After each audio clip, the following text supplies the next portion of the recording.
電車で一人で来たの。お母さんと何度も通った道だから覚えてた。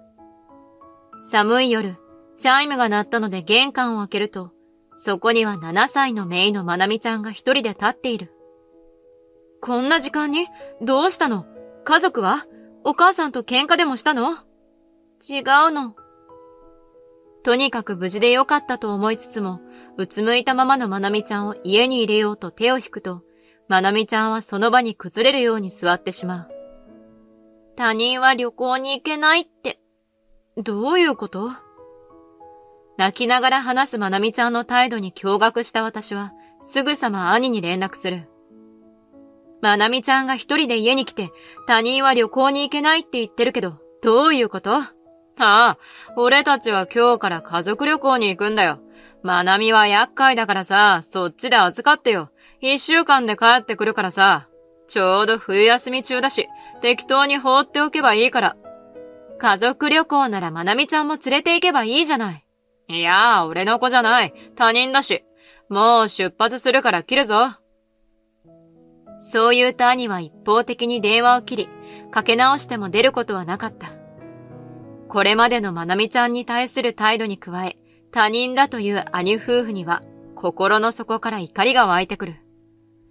もうまなみちゃんに悲しい思いをさせたくない。私はそう思うと、それまで考えていたある計画を実行に移すことを決意するのだった。私の名前は彩香。翻訳の仕事を在宅でしている28歳だ。両親と兄と実家で暮らしているが、兄の聡には両親ともども手を焼いてる。兄はフリーターで働くのは週に3回ほど。収入も高校生のバイト程度なので、家にお金を入れるどころか、両親や私にお金の無心をしてくることもしばしばだった。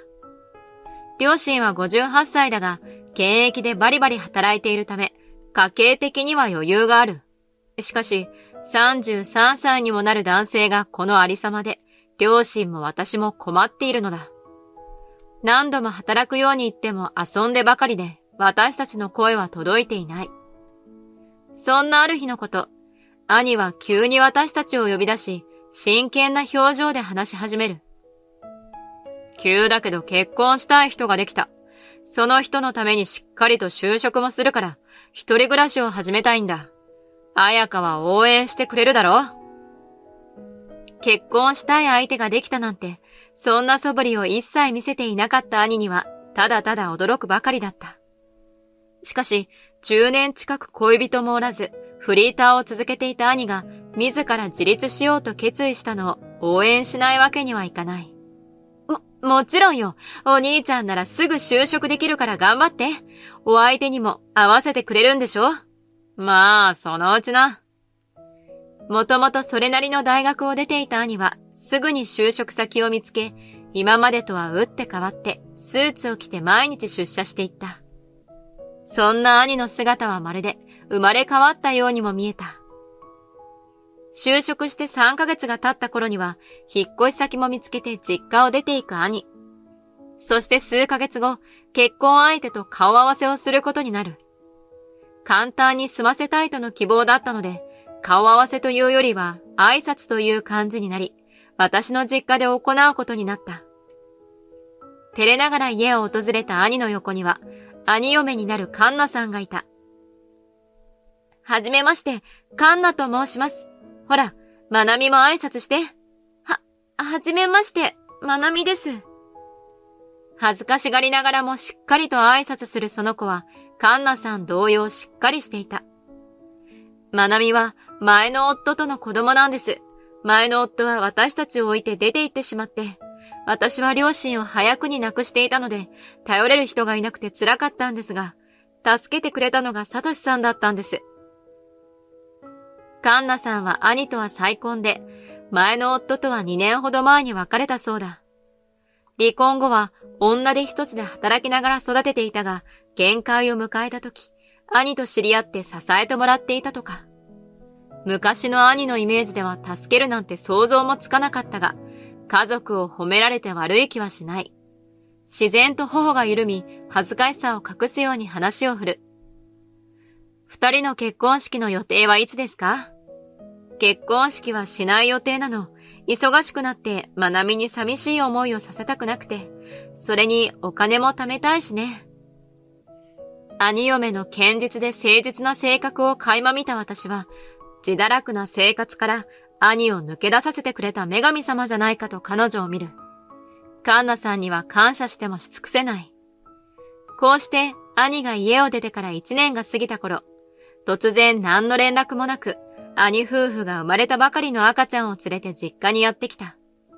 つい1ヶ月ほど前に出産したらしいが、妊娠していることすら聞いていなかった私と両親は、驚きつつも祝福するのだった。おめでとうございます。言ってくれてたらお祝いの品も用意できたんですけど。気にしなくていいのよ。必要なものは私たちが用意するから。代わりと言ってはなんだけど、まなみをたまに預かってくれない？いいですよ。私は基本的に家にいるので、何かあったらいつでも。そう？助かる。カンナさんは大事そうに赤ちゃんを抱き、両親も兄も赤ちゃんに釘付けだった。両親にとって初孫になる赤ちゃんは、それは可愛いものだった。しかし、一方でまなみちゃんは寂しそうにしている。よかったらお人形があるんだけど一緒に遊ぶ？私がそう話しかけると、まなみちゃんは静かにうなずいた。子供の体力は無限とよく言うが、本当にその通りで、普段パソコンに向かってばかりの私にしてみたら、子供と遊ぶのはいい運動になったと言えるかもしれない。まなみちゃんが楽しそうにしている様子を見て、私も嬉しくなる。すると、ふとした瞬間、まなみちゃんは寂しそうな顔を見せながら私に問いかけた。あやかお姉ちゃん、まなみが大きくなったらお父さんに会えるかな？いい子にしてたら迎えに来てくれるかな？そっか、まなみちゃんはお父さんに会いたいんだね。うん。でも今のお父さんはいい顔しないから会いたくない。怒られたら嫌だもん。まなみちゃんはまだ5歳だというのに周りに気を使っている。きっと寂しい気持ちを抑えながら生活しているのだろう。早く兄夫婦の育児が落ち着き、まなみちゃんとの時間が増えたらいいなと思うことしかできない自分を私は歯がゆく思った。その後、新しい子供が生まれて以降、兄夫婦はまなみちゃんを家に預けてくることが多くなる。はじめは赤ちゃんの病院だったり、買い物だったりと理由をつけては、月に2、3回の割合で預けてきていたが、日が経つにつれ、毎週どころか、ほぼ毎日預けに来るようになっていく。こんな状態で、兄夫婦がまなみちゃんに向き合っているとは到底思えない。お父さんもお母さんも赤ちゃんの方が可愛いって、お父さんたちが言うの？まなみちゃんは静かにうなずく。前のお父さんなら、まなみの話をたくさん聞いてくれた。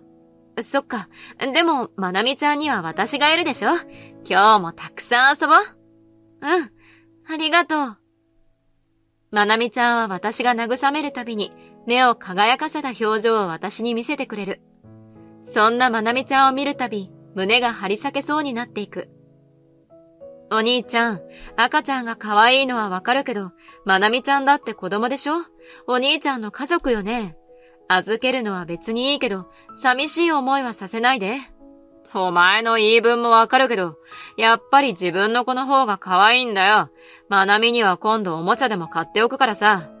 そういう問題じゃないのに。兄夫婦に、まなみちゃんの扱いのことで怒ったことは何度もあった。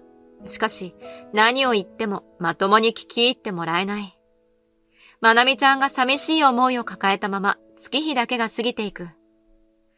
あやかお姉ちゃん、お小遣い欲しいの。お小遣い？昨日あげたでしょ？使っちゃったの？お母さんが、もらってきなさいって言うから。この頃から兄夫婦は、まなみちゃんに私たちからお金をもらってくるように言いつけてくるようになる。お金をもらわないと家に入れてもらえない。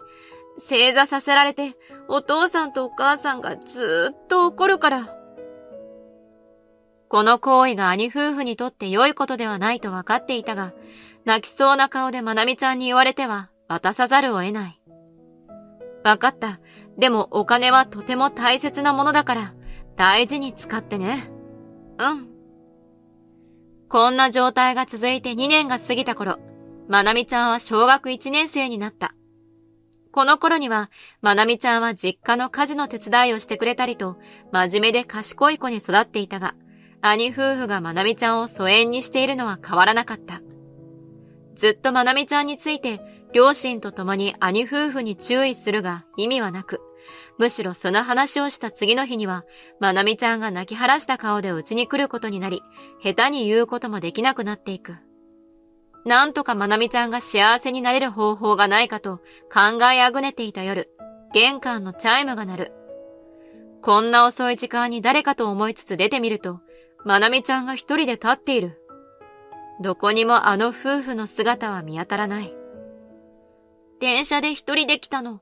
お母さんと何度も通った道だから覚えてた。兄夫婦の家とうちは車で20分ほどの距離だが、電車だと大回りになるので1時間はかかってしまう。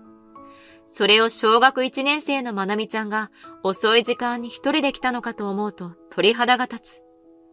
こんな時間に？どうしたの？家族は？お母さんと喧嘩でもしたの？違うの。とにかく無事でよかったと思いつつも、うつむいたままのまなみちゃんを家に入れようと手を引くと、まなみちゃんはその場に崩れるように座ってしまう。他人は旅行に行けないって。どういうこと？泣きながら話すまなみちゃんの態度に驚愕した私は、すぐさま兄に連絡した。まなみちゃんが一人で家に来て、他人は旅行に行けないって言ってるけど、どういうこと？ああ、俺たちは今日から家族旅行に行くんだよ。まなみは厄介だからそっちで預かってよ。1週間くらいで帰ってくるからさ。ちょうど冬休み中だし、適当に放っておけばいいから。家族旅行ならまなみちゃんも連れて行けばいいじゃない。いや、俺の子じゃない。他人だし。もう出発するから切るぞ。そう言うと兄は一方的に電話を切り、かけ直しても出ることはなかった。これまでのまなみちゃんに対する態度に加え、他人だという兄夫婦には、心の底から怒りが湧いてくる。もうまなみちゃんに悲しい思いをさせたくない。そう思うと私は、これまで考えていた、ある計画を実行に移すことを決意した。まなみちゃん、まずは中に入ろう。寒かったでしょ？お風呂を一緒に入ろっか。無言でうなずくまなみちゃんの手を握り、家の中に入る。ご飯も食べていなかったまなみちゃんに少し遅い夕食も取らせ、私のベッドで寝かせつける。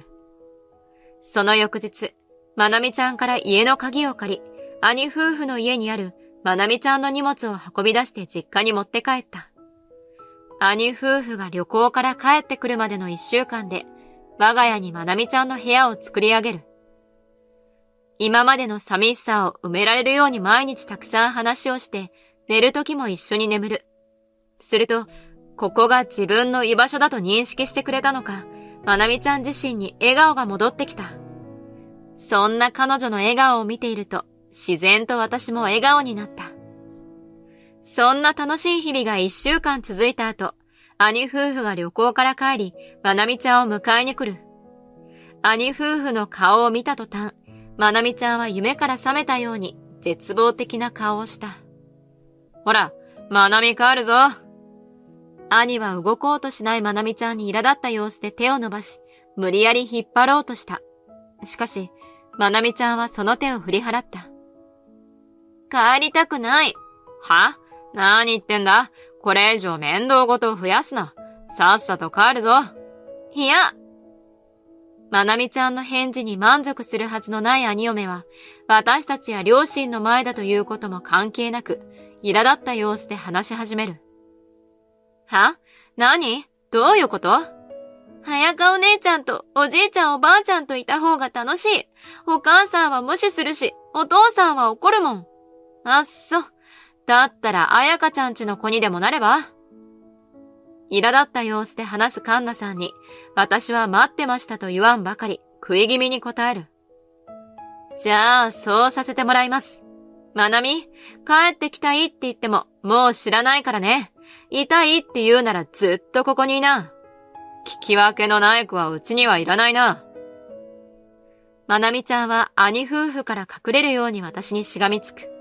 その様子を見たカンナさんは顔を真っ赤にさせるが、私は淡々と話を続けた。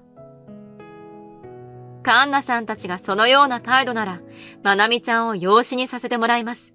弁護士も雇っていますし、カンナさんたちが同意してくれるなら、今すぐにでも手続きを行います。別にいいわよ。まあ、まなみはいらなかったし、サトシと他人だもんね。そう言い、兄夫婦は帰っていくのだった。養子の話はまなみちゃんには急すぎたかもと不安ではあった。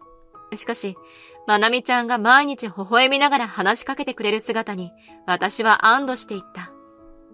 こんなにもまなみちゃんの笑顔を見られるのなら、もっと早く決断しておけばよかったと私は思った。しかし、数ヶ月後、再び兄夫婦が実家を訪れる。養育費をもらえなくなったんだけど、前の夫に何かふっかけたんじゃないだろうな。まあ、事実を伝えるために連絡は取りましたよ。何を言ったのよ。今まで養育費をもらえていたのに、突然亡くなるなんておかしいじゃない。糾弾してくる兄夫婦には、思わずため息がこぼれる。まなみちゃんを養子にするため、私は以前から兄嫁の前の夫と連絡を取っていた。すると、前の夫は兄嫁から再婚したことを聞いておらず、ずーっと養育費を払っていたとのこと。私はまなみちゃんに会ってほしいことを告げたが、自分には新しい家庭があると言われ、拒否されてしまう。すると、前の夫は、私がまなみちゃんを育てるのであれば、私に養育費を払うと言ってきた。しかし、まなみちゃんに会う気がないのであれば、もう養育費はいらないと、私は申し出を断った。なんで余計なことしたんだよ。まなみの養育費は、お前たちからの金よりも高かったんだぞ。そうよ。私たちの大事な収入源を奪わないでよ。もういい加減にして。私の怒号に、兄夫婦は一瞬ひるむ。子供を利用して、自分たちの私欲を貪らないで。別に貪ってなんか、生活のためだし、仕方ないだろ。俺の給料だけじゃやっていけないんだしさ。何を言われようと考えを曲げず、自分たちを優先する兄夫婦には、めまいがしてくる。このままじゃ、俺たちの生活は行き詰まっちまう。頼むから俺たちに援助してくれよ。私からもお願いします。私が頭を抱えていると、今度は両親が話し出した。お前たちのまなみちゃんへの態度はひどすぎる。今後一切、お前たちへの援助はする気はない。縁を切らせてもらう。私も、縁を切らせてもらいます。これからは二度と連絡してこないで。そんな、これからはまなみをしっかり育てるから、家族なんだからずーっと一緒にいた方がいいだろ。兄がそう言うと、カンナさんはまなみちゃんに近寄る。そうよ、まなみ。お母さんたちと一緒に行こうよ。ね。だがまなみちゃんは再び私の後ろに隠れる。あなたたちのその場しのぎの言葉なんて信用できるわけないでしょ。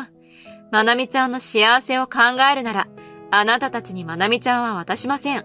お帰りください。引き下がらずに騒ぎ立てる兄夫婦だったが、父が警察を呼ぶと言うと、すごすごと帰っていった。案の定、その後の兄夫婦の生活は行き詰まっていく。それでも兄嫁は働こうとせず、また赤ちゃんの面倒も見なくなってしまったそうだ。そこで、前の夫と離婚した時に絶縁されていた兄嫁の両親が赤ちゃんを引き取ることになったとか。兄嫁は両親は亡くなったと言っていたが、絶縁されたことを知られないように嘘をついていたのだった。兄夫婦はまだ結婚生活を続けているようだが、離婚も時間の問題だろう。一方私は結婚して子供もできた。しかし、どちらにも悲しい思いはさせまいと思い、まなみちゃんも自分の子供と同様に愛情いっぱいに育てている。これからもこの子たちの幸せが続くようにと願い続けるばかりだ。